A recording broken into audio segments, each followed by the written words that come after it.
Une vue panoramique sur la forêt classique de Lili. Nous sommes dans le canton de Lili-Copé.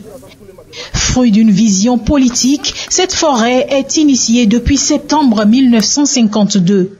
À l'époque, elle s'étendait sur une superficie de 3800 hectares.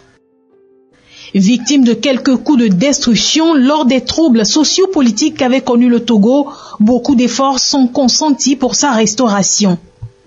Partie des restes en 2005, elle couvre aujourd'hui 1300 hectares. Encore 2500 hectares manquant à restaurer. La volonté du chef de l'État est d'aller plus vite. Ici, c'est une journée de supervision avec à la tête de l'équipe gouvernementale, Madame le Premier ministre, chef du gouvernement, Victoire Toméga Dogbe. Après quelques minutes de parcours, le chef du gouvernement et son équipe se font une idée des grands défis à relever pour sa restauration et sa sauvegarde. Le défi pour sa préservation, c'est de mettre en œuvre les outils de gestion durable. Cette forêt bénéficie aujourd'hui d'un plan d'aménagement qui définit l'ensemble des activités à mener, les investissements à y mettre et dans quel délai ou à quel moment précis il faut les mettre. Aujourd'hui, cette forêt fait l'objet d'une attention particulière, tout comme les 83 aires protégées que compte le Togo. De grands défis qui s'imposent dans la gestion participative. Les têtes couronnées riveraines de cette forêt de Lili adhèrent à cette politique. Nous avons vu naître cette forêt et je peux dire que nous avons aussi tous contribué.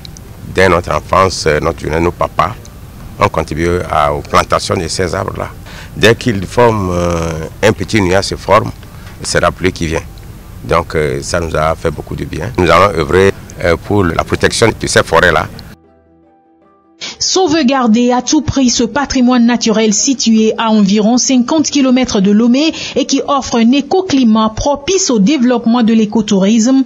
Ceci nécessite beaucoup d'efforts allant de l'aménagement à l'entretien passant par le reboisement. C'est un vaste programme d'un Togo vert initié à travers la feuille de route gouvernementale avec pour l'ambition l'extension de la superficie forestière du Togo. Cela veut dire que nous avons encore du travail. C'est-à-dire qu'il faut tout faire pour que les 3000 hectares soient couverts de forêt. Tout ce dont on a besoin, c'est tous les soutiens multiformes et surtout la mobilisation des partenaires. Avant de repartir, le Premier ministre et son équipe posent des gestes symboliques de reboisement, un bon exemple pour inciter les uns les autres à contribuer eux aussi à la restauration de cette aire protégée.